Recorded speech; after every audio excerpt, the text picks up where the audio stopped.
This was part of the paper that we actually have started this quite some time ago. I think before COVID, we're trying to finish this research for some time. I think this is topic which are quite unique to many high density, high rise city in Asia. Redevelopment option, redevelopment value.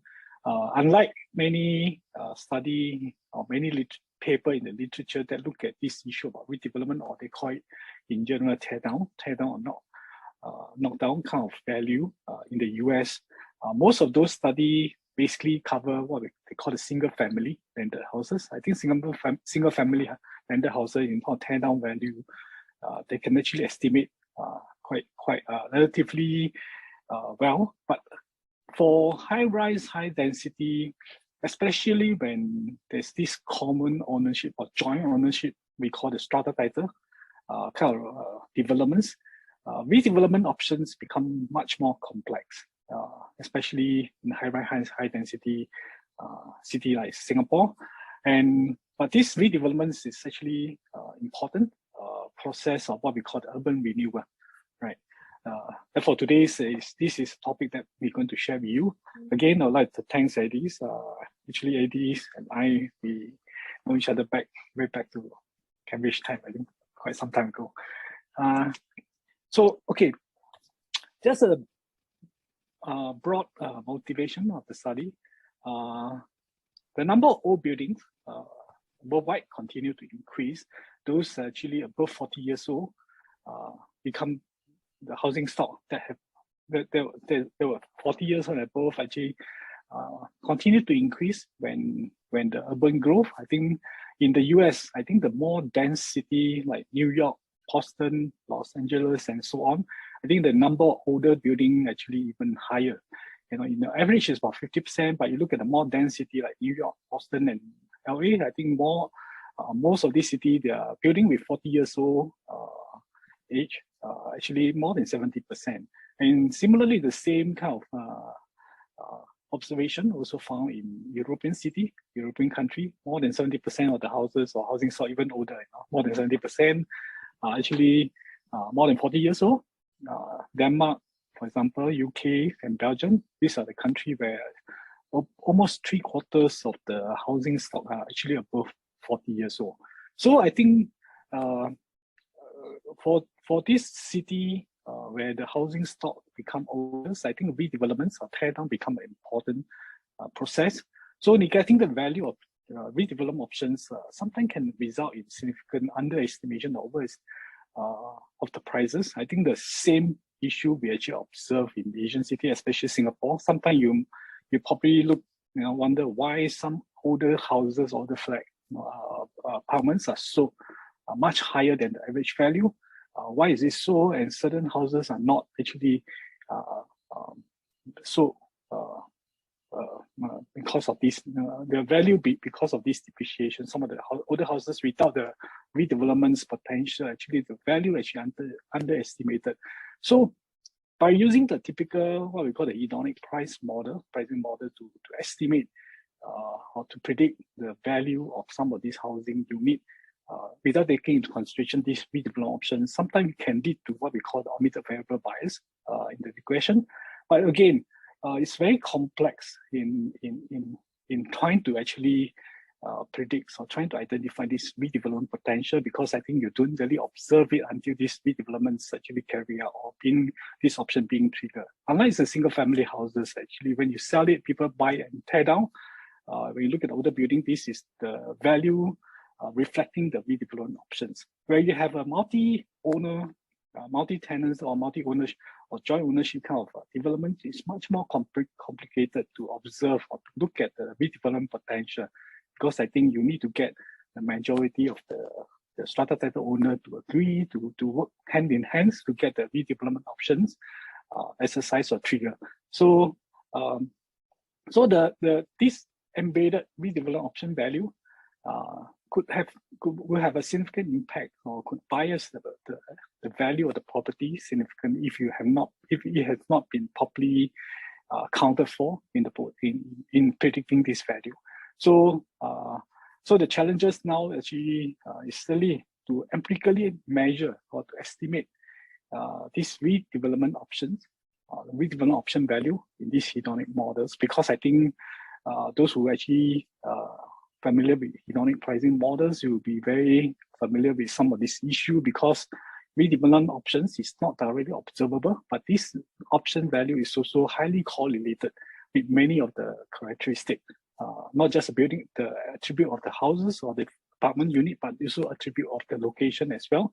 So this redevelopment option value, how to actually disentangle or to decompose this value out of the hedonic pricing models is what we're trying to do here, without actually observing this redevelopment exposed.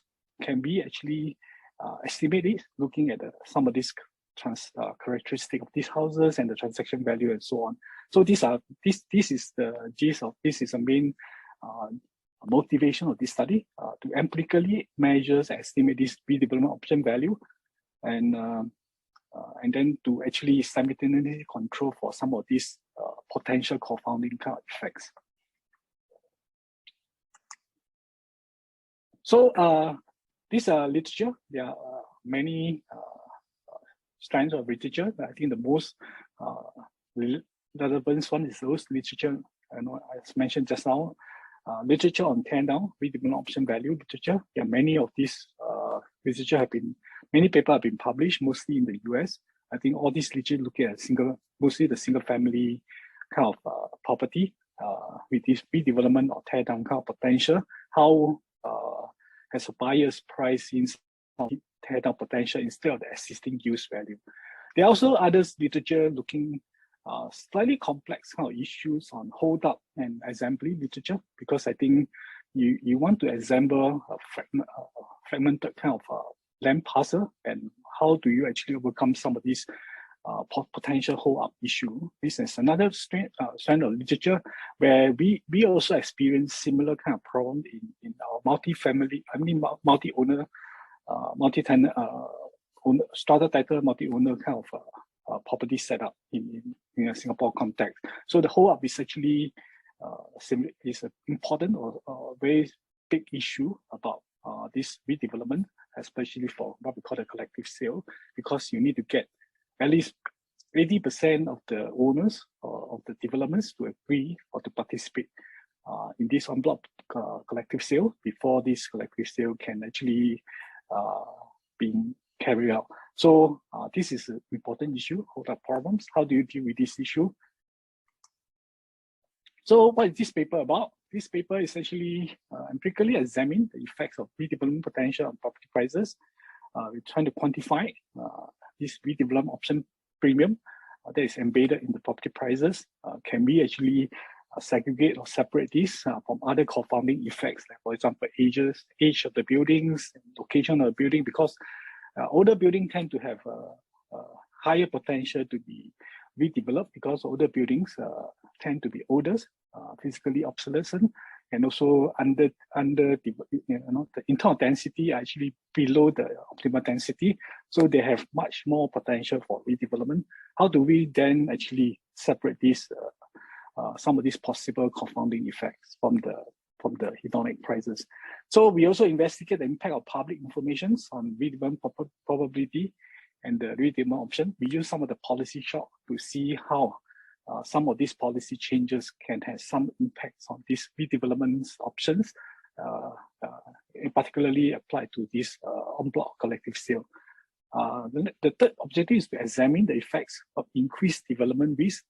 This again, we're using some of the policy shock because I think a lot of these en bloc collective sales mostly provided a source of land supply to developer, because I think in Singapore, we look at the land supply later on, there are basically two sources of land supply. One is actually to government land sale.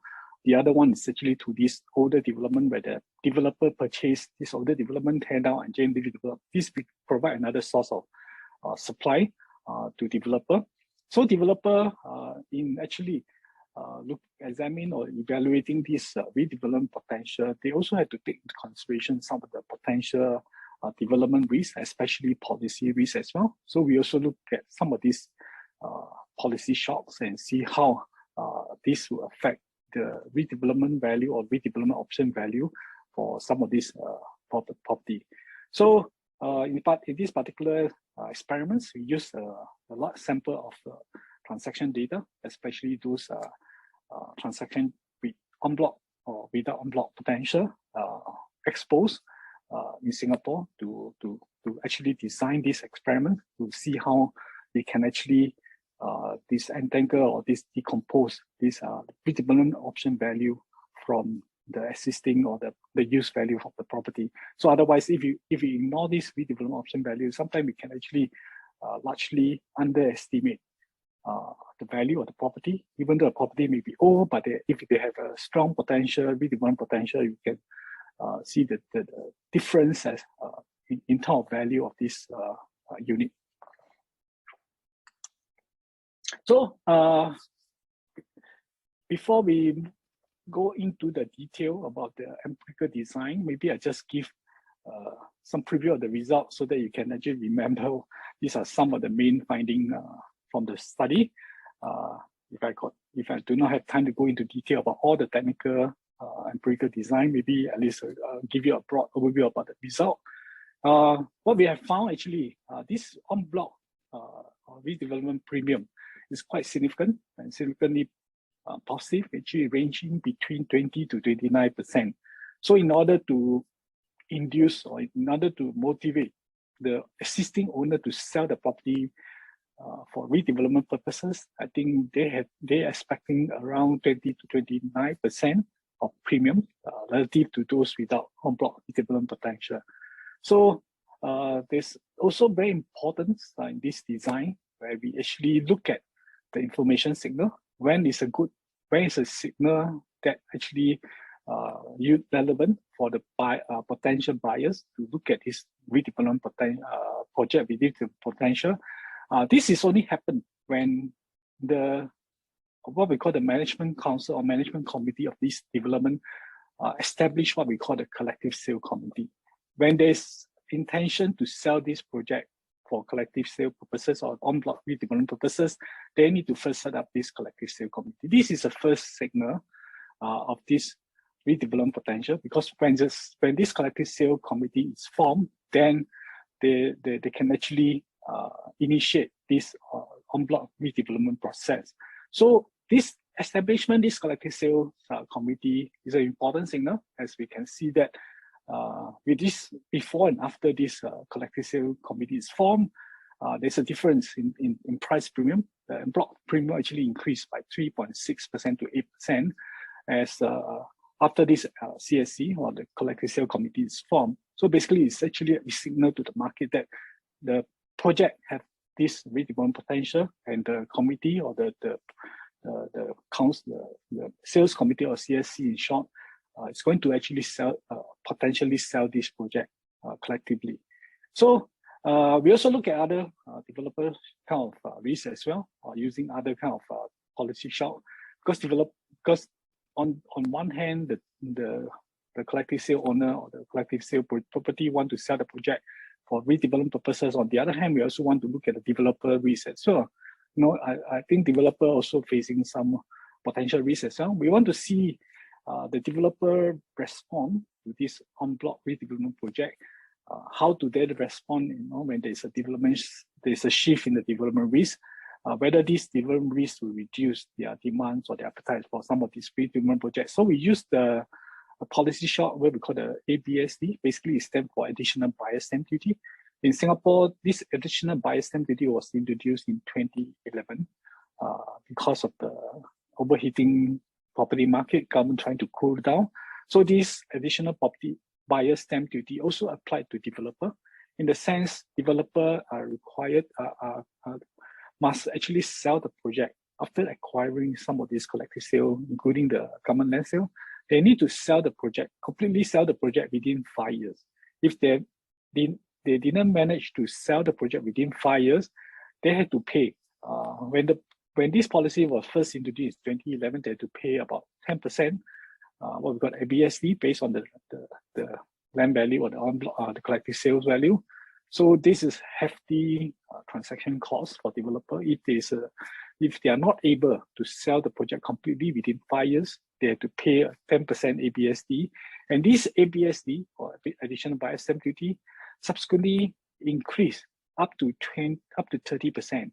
And I think 2021, the rate actually revised further up to 35% again. So developer basically facing a significant price risk if they are not able to sell the project within 5 years, completely sell the project. Now it has to fully, the project has to be fully sold within 5 years. Then they have to pay up to 35% of the ABSD. So this ABSD is slightly complicated because it's actually work on reimbursement basis. So they should pay upfront, and they can recover from the corporate from the government if they are able to sell all the project within 5 years. So can imagine within within 5 years, and there's tremendous risk. If the market is actually moving up, then the risk is actually less for the development. The market is slowing down, then this will be a lot, quite a significant risk to many of these developers. So we use this policy shock as a way to look at how this will impact developer response or developer appetite for some of these private land sale. So the third thing we are looking at is the time-varying nature of this redevelopment premium, because unlike some of the features, some of the attribute floor unit, this physical attribute of the property may be fixed, may be time invariance, but there are also other attributes that can actually impact or influence the redevelopment potential. For example, the age of the property. The older the property, the more likelihood that there will be actually sold or have redevelopment potential. The other possible kind of time varying natures is also due to the spatial changes. For example, the master plan changes when the intensity of the land surrounding land use has increased, or even there is a change in terms of connectivity, new MRT station being built, and so on. All this actually also have significant impacts on the redevelopment premium. So just a broad overview before we move into the en bloc sale. In Singapore, basically, more than 80% of land is actually owned by government, state land. So this provides a steady stream of supply of land because for developments, and government use this land sale program, or called government land sale. In short, they call it GLS. Government land sale program quite strategically as a way sometimes to actually regulate the supply and demand in the market. When the market is very hot, they tend to actually put up more lands for sale. On the other hand, there's also another supply source. I think is smaller because we're looking at the existing building that has sometimes we call this brownfield site with development potential. Developer can actually acquire some of these older project with redevelopment potential, but underdeveloped in terms of density. They can acquire some of this land, demolish old building and redevelop them. This is actually what we call the private source of land supply. En bloc sales. En bloc sales is they are much more flexible in terms of timing as well, because it's purely laissez-faire based on the market forces. Developer can actually negotiate and acquire any potential project and any time. Where government land sale is always dependent on the government land sale policy, because government only announced the land sale program every 6 months. Of the years, they actually list down the number of land parcels that they will be selling in the next 6 months and 1 year and so on. So I think competition is very, very keen for private land sales, because I think government's actually land sale program, the pipeline of land sale is already quite regulated, because they actually list down some of the potential land sale. You can see there's every time when the government put up the land for sales, you can see the competition is very, very keen. So developer, instead of waiting for the government land sales as one source of land supply, they will look after, for this en bloc sales as another source of land supply. The third one is actually greenfield site. And greenfield site is actually quite limited in Singapore, because a lot of land, most of the land actually have been fully developed. Basically, this greenfield site is basically those land that have been converted from the other land use. I think most of these land greenfield sites also actually owned by the governments. I think it's very limited in terms of supply. One of the upcoming greenfield site, or rather we can call this brownfield site, because it's actually existing use is airport, Paya Lebar Airport. I think they have actually relocated the airport, so they're going to release this land for redevelopments in the next 30-50 years. So I think, but this greenfield site is actually very long-term kind of supply, but it's very limited. So the primary source of land supply is still this government land sale, vacant state land, and also the second one is en bloc sale. En bloc sale procedures or process is quite tedious. Actually, a typical en bloc sales will take about 18 months to about up to 40 months, I think, for the whole process to be completed. So how this process started? First, they had to form the collective sale committee.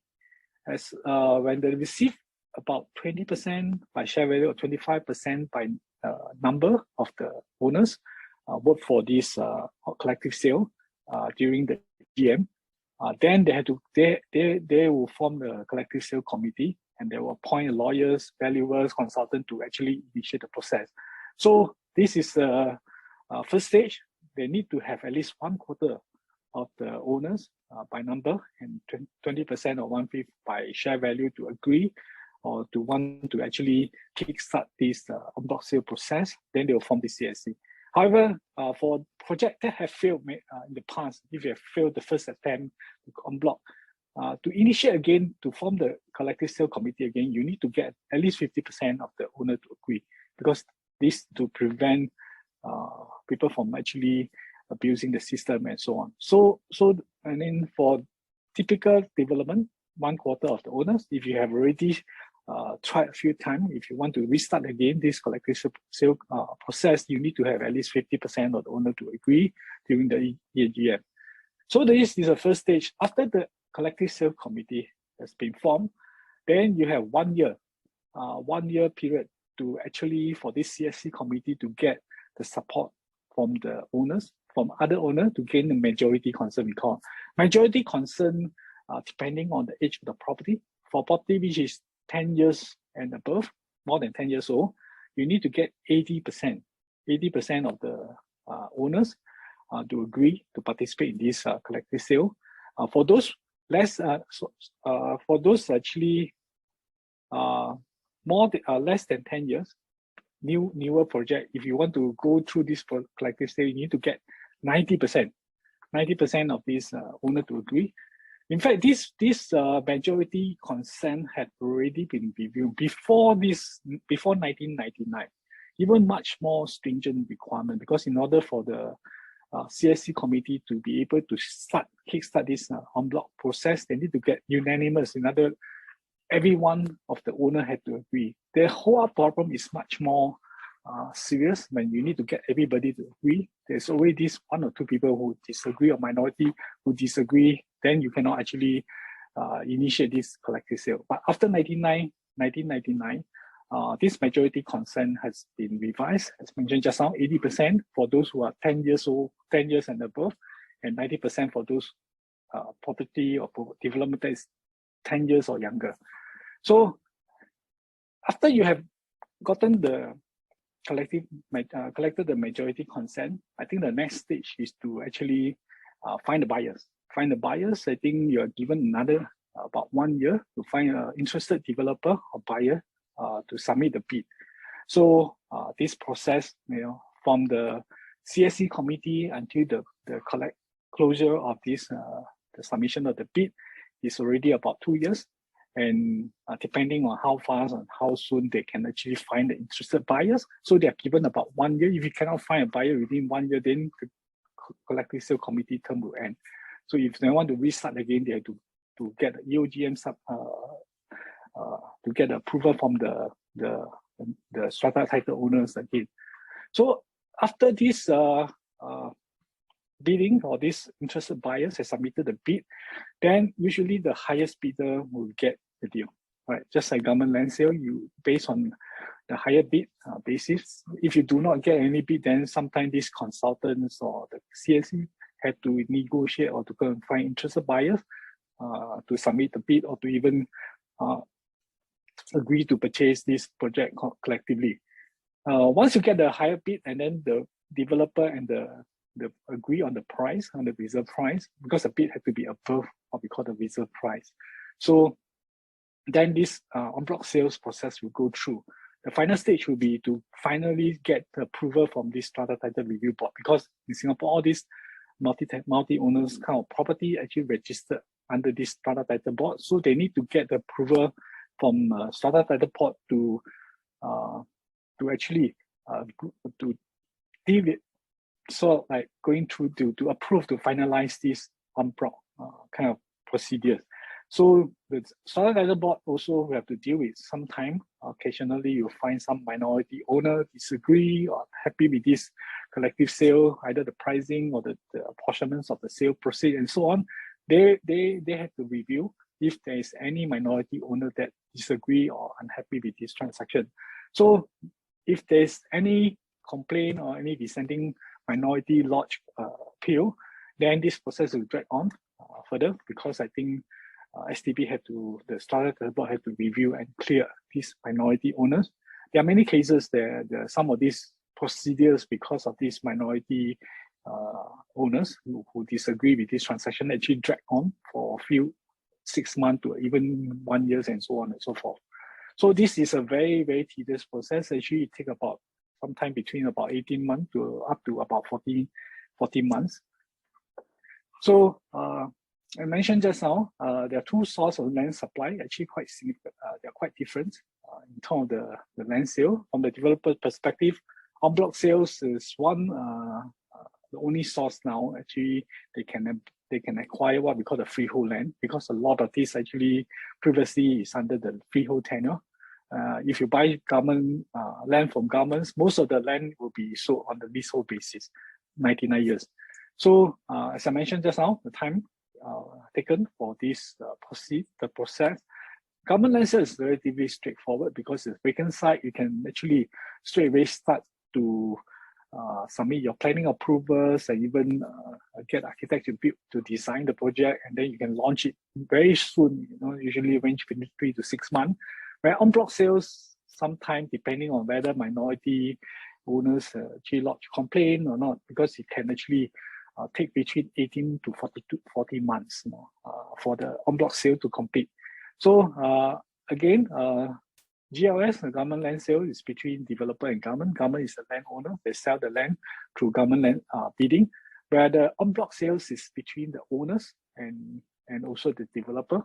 So they need to get all the consensus from the owners before they can actually sell this collectively. Complexity, I mentioned, en bloc sales is very complex, very high cost, transaction cost, where GLS is relatively straightforward.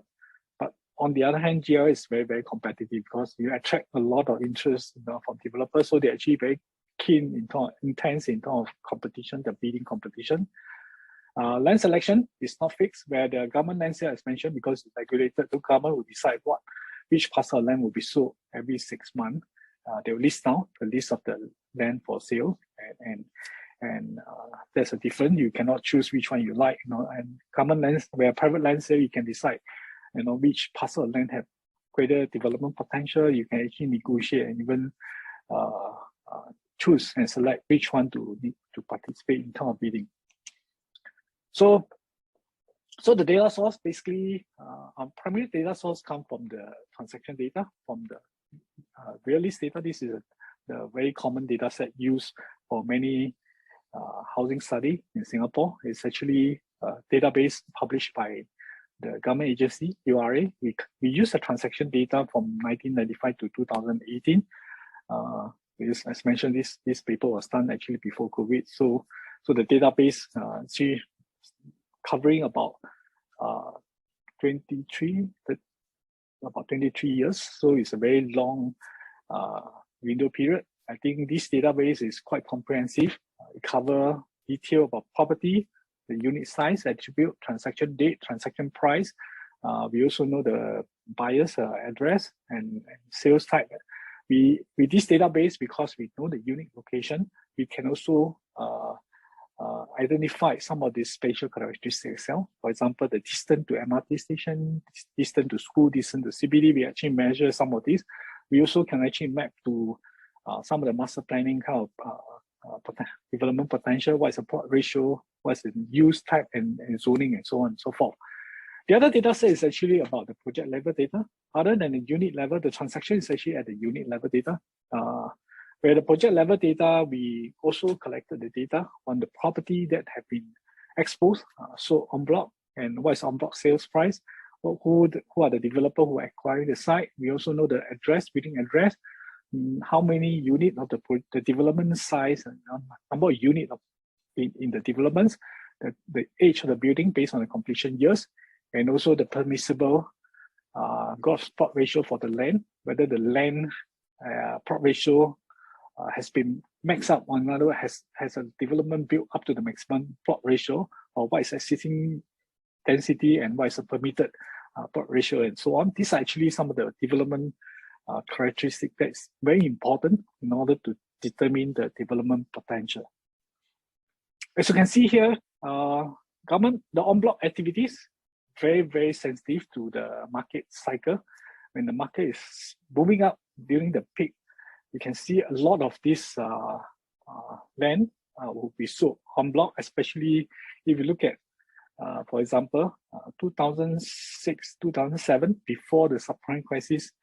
The number of en bloc sales actually gone up very, very sharply because the market is moving up very, very fast. There's actually shortage of land supply from the government land sales. So a lot of developers during that time enter into the collective sale market. There are more than 134, I think, en bloc sales being completed during 2007 alone. And most of these en bloc sale site is actually located in central area. Central area is area where the property prices is most expensive. There are a lot of demands, especially from investors, foreigners, and so on. They actually very much concentrated in the central area. You can see that a lot of these en bloc sales, the blue color, which is a central area, actually take out the bulk of this en bloc transaction. So developer will buy some of this en bloc property, and then they actually redevelop and sell it, redevelop into higher density and sell it. So the selection, there's also not just time dependence, but also location as well. So you can see here, I think the central area is always the most popular area for en bloc developments. Where government land sale, most of the government land or state land, greenfield site, which are mostly located outside the central areas. There are parcels of land in the central area, but the supply is more limited because a lot of these central areas have already built up. So as you can see, there's a lot of variation or differences between project that's exposed en bloc and also those are not actually en bloc potential. One of the significant difference, as you can see, is what we call the project size. It's harder for the bigger project to get en bloc or to go through the en bloc process, because the bigger the project, the more hold up problem, because you need to get 80% of the owners to agree. The smaller project is easier to go through because it's easier to get 80% compared to a bigger project. So that's why you can see the difference in terms of project size. Average project size for en bloc property is about 47 to 47 unit, where the en bloc unsuccessful or en bloc property that have not gone through en bloc, the project size is much bigger, 126.3 kind of unit. As you can see also, the development potential, the en bloc property usually have much more development potential. Instead, in other words, the development density for the land is much higher. The plot ratio of the land is higher than the existing project. In other words, the structure may not have been built up to the maximum. So the development density much more higher for this en bloc potential en bloc project compared to non-en bloc project. So these are some of the factors that can actually have a significant impact on this redevelopment potential. If you have not taken into consideration some of these features, it may create a lot of what we call the omitted variable bias when you look at hedonic pricing without taking into consideration some of the issue, size and the development potential. The other interesting factors is that you can see some of the differences in terms of spatial distribution. A lot of these en bloc projects are located further away from MRT station compared to non-en bloc, because I think in Singapore, MRT station or the MRT line, all these actually are public infrastructures financed heavily by the governments, and government actually acquire land for the construction of some of these MRT stations. They use this also as land value capture. A lot of this land located near the MRT station have been acquired and subsequently sold through the government land sale. So you don't see many of this land will be sold under the en bloc collective sale. Therefore, a lot of these en bloc sale projects are located further away from the MRT station. And there are other features as well. You can see here, the project level classification, and also we look at all the transactions. They're actually the similar kind of characteristic. Okay, now let's look at some of the empirical design. I think we look at the baseline models. If you just put the dummy variable en bloc in this baseline variable en bloc, this is an exposed kind of en bloc dummy. If property is sold en bloc to a developer, if we just include this together with our typical en bloc hedonic models, you probably find this method will create a lot of what we call the endogeneity selection problem, because en bloc is actually, as mentioned just now, it's actually correlated or confounded with a lot of other property attributes. So unlike a lot of literature where they actually look at these teardowns as dummy variable, it's actually much more complicated when we apply this hedonic pricing model to multi-owner kind of project models.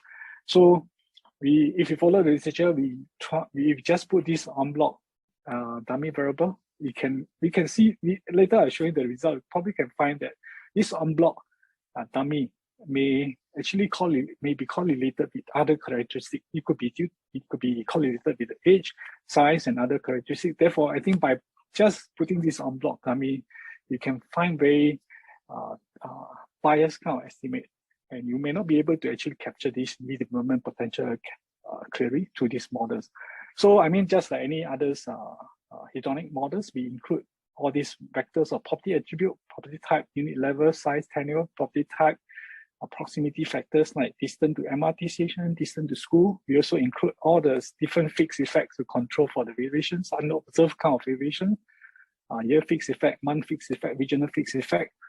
In this case, if the dummy variable turns out to be positive coefficient imply that property with redevelopment potential will sell at higher selling price compared to property without redevelopment potential. This is what our expected outcome. If these hedonic models and these en bloc dummy can actually capture this redevelopment potential, then we should expect this en bloc dummy to have a positive coefficient, right?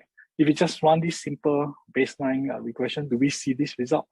Later I'll show you the result. How in this case, actually, instead of positive coefficient, that's what we expected. If you just run this regression without controlling for others potential confounding effect, you can see here, in fact, the en bloc actually did not actually capture what we call the redevelopment potential. It should have a discount rather than positive premium. So there's a lot of this endogeneity selection bias here. If you do not actually control them properly, if you just run this regression coefficient, you can see here that actually en bloc dummy have a negative coefficient, which is about discount of 1.3% to 1.8%. Basically, en bloc here, it could be correlated with the age of the property, because many of these en bloc property are very old. So this 1.3% actually can potentially capturing some of this physical obsolescence rather than the redevelopment potential. If you do not actually specifically control for some of these redevelopment potential or embedded, because this redevelopment potential is exposed unobservable. So it's very difficult to actually separate them from other characteristics. So this is a baseline. If you do not control them, then actually this en bloc will give you a very, very wrong kind of estimate, with a discount of about 1.3% to 1.8%. If you look at the second method, if we just simply reduce this window of the transaction period, if we use the property just 3 years before the unblock sales and control for all the non-unblock property, the closer this property to the unblock transaction, we can actually find less variation, because I think closer to this block transaction date, the signal is stronger. I think we can actually see that buyers actually more likely to price in some of this redevelopment potential. If you use the transaction price which is closer to the final on-block transaction, so buyers who buy property with development potential, then they will actually reflect or embed some of this redevelopment potential into the pricing. So you can see here, if you just look at just 3-year window, instead of using all the sample period, you can see here when they're closer to this on-block potential, the market actually capture and sit with and some of this potential. We can see that the even though it's small, I think about 5 to 6%, but it's still significantly increased from what we see from the baseline result. I think the next one is actually we look at the typical model where we use a 2-stage kind of estimation. We estimate the unblock probability using a first stage variable, then we use a predicted kind of unblocks predicted variable into these iconic models. I can see that the result is become clearer in the sense we also see a relatively bigger kind of price premium here is about 23% to 27%, controlling for all the other features. And even we include unblocks probability square, the non-linear effect, we can see even bigger kind of effect here. But again, this by just simply using these 2-stage kind of models, there will be a lot of these selection bias as well and endogeneity. So because I think this unblock potential may vary, may be confounded with other characteristics like the age of the property, size of developments I mentioned just now. So if you do not control them, and this estimation could be also biased as well. So to adjust for some of this endogeneity, what we use actually a different way to control some of this selection bias. One of them is actually the endogenous treatment effect model, or sometimes you call this endogenous switching models. We estimate this using the 2-stage variable. First, we should estimate these probability models. What is probability of project on block being selected for on block or being sold on block, and what are the characteristics that actually predict this on block outcome probability. We control for some of these factors, whether it's time varying or time invariant factor. For I mentioned earlier on, property attribute, for example, change in the permissible plot ratio when the land permissible plot ratio have been revised or increased. The chances of some of these projects being selected for en bloc will increase. As mentioned just now, the size of the development, number of apartment unit in the development, that will also actually have impact on the redevelopment's potential or en bloc potential as well. I think just now we also mentioned earlier, we've seen a lot of this land in the city area, or those in the central area, distant to CBD. More likely, those property located near the city, they also have higher probability of being selected to be en bloc as well. The other factor is distant MRT station. We also include the other one factor is called time varying factors, which is the age. The older the property, the more likely to actually sold en bloc, because I think of the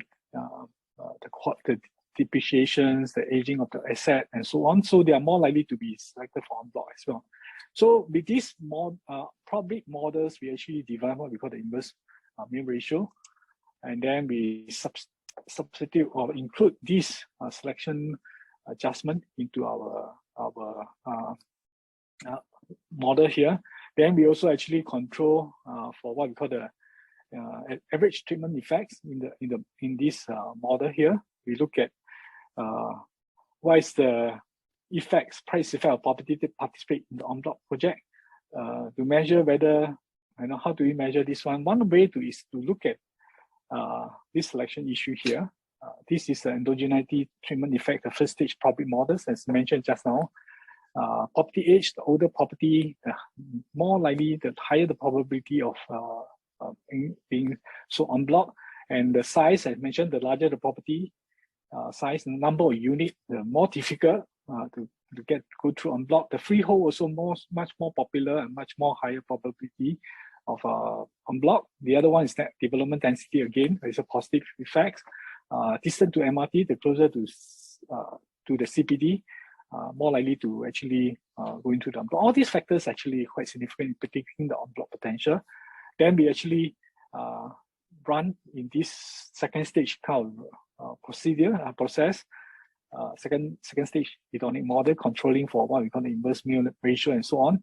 We run the same hedonic models controlling for this selection, endogeneity selection issue or selection bias kind of issue.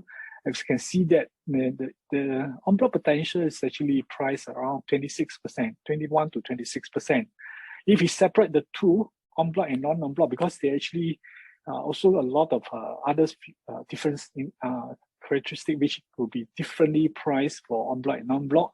As you can see here, for example, one of the important features is if you look at the floor level, if you en bloc potential, it doesn't make any difference for en bloc property. For non-en bloc property, the higher the floor usually have higher value, right? Because you want to have a better view, you want to have higher, you want to buy a unit in the higher level, so that command a premium. If you actually know that the property will be actually sold for en bloc, I think the floor level, you can see here the difference between the en bloc and non-en bloc property. If we run this as a separate sample, en bloc and non-en bloc, we can see the difference in some of the characteristics as well. I mean, by running this as a one-step control function estimation, we can also work out what is the treatment effect. In other words, the en bloc effect is around 20 to about 29% if we split these two samples separately. But again, you can see from here, because the en bloc sample and non-en bloc sample are quite different. And then the distribution of this en bloc and non-en bloc also quite different. You can see from the earlier summary statistic, the number of projects that have gone through en bloc is smaller, relatively smaller compared to our control sample. So there could be also some what we call the compositional or distributional bias as well to control for some of these effects.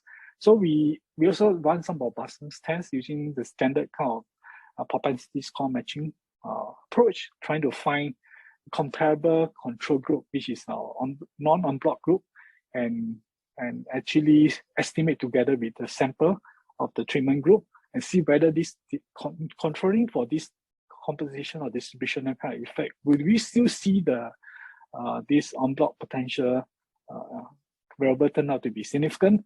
You can see here with this PSM as robustness test, the sample size will be reduced significantly. But again, using the PSM adjustment, we can see the en bloc coefficient here is still significant, even though the value is smallest after controlling for the sample size. And you can see here the value is still significant and positive. The result is relatively robust. If you look at the largest areas, we use a planning area as our control. We can see this effect strong. If we go down to the level of building level to do the matching, it's very tight and stringent kind of matching requirement, but we still see this effect to be significant, even though the magnitude is slightly smaller.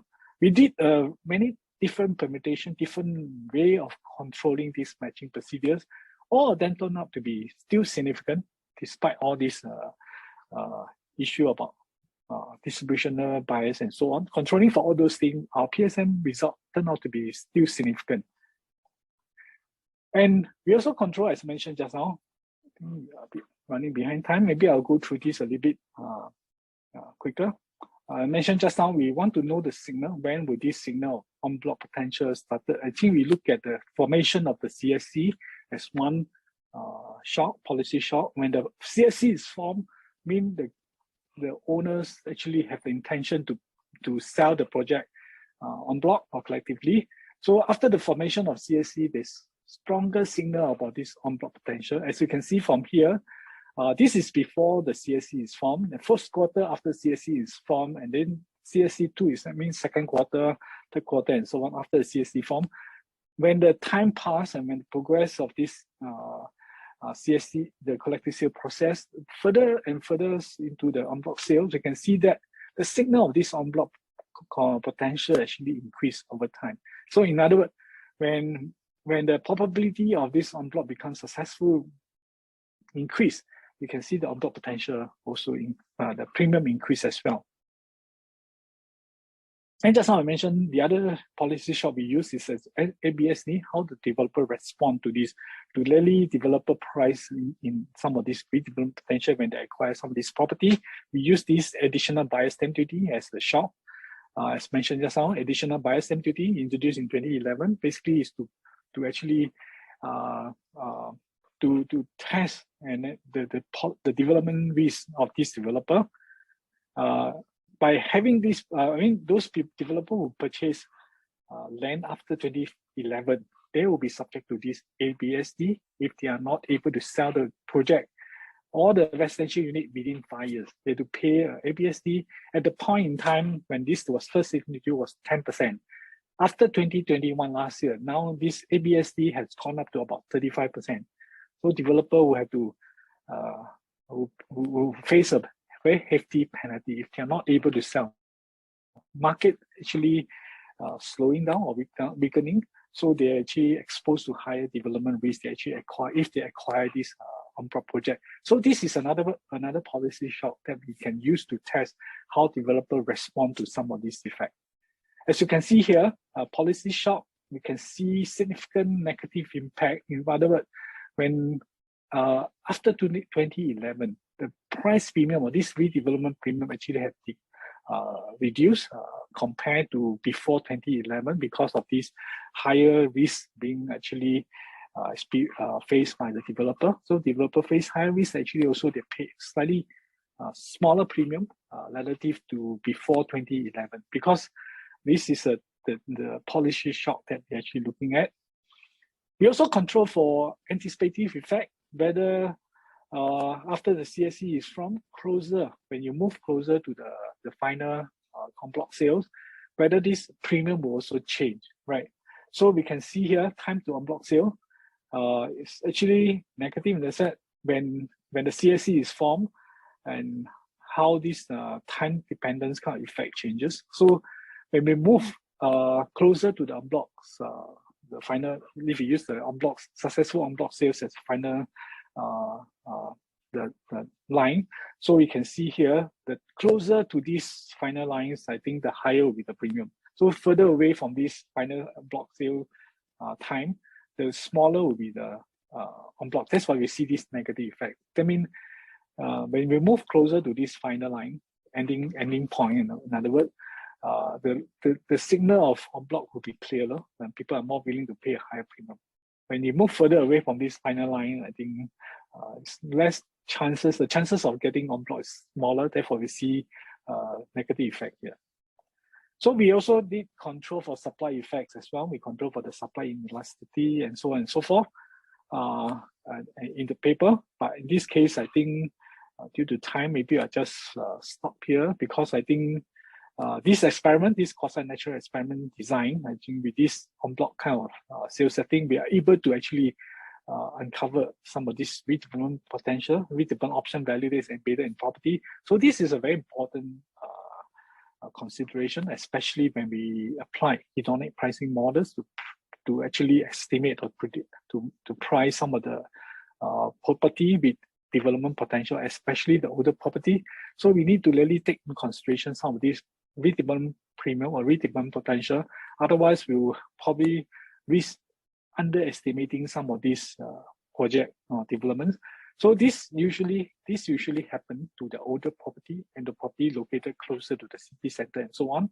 So we find that redevelopment potential range between 20 to 29% in order to encourage induced them to sell the property. They probably expect a much higher premium before they actually agree to sell. If the property, even though it's older, they have redevelopment potential, they're probably expecting around 20 to 29% kind of property premium. And then this premium increase, especially after the formation of CSC, when the signal of redevelopments become clearer after the formation of CSC, the owner will actually expect even higher slightly higher premium, 3.6 to 8.1%. And they also anticipate the effect, as I mentioned just now. This en bloc or redevelopment premium is actually time varying, closer to the en bloc completion of en bloc sales. I think the higher will be the premium. So developer also will have to take into consideration development risks as well when they're pricing some of this development potential. Therefore, again, this study shown the importance of being able to actually identify some of these redevelopment en bloc potential when you do the pricing of some of the project, especially the completed unit or project with redevelopment potential. Without taking into consideration, we can actually vastly underestimating some of these projects. I think with this, I'll just stop here. Right. Okay.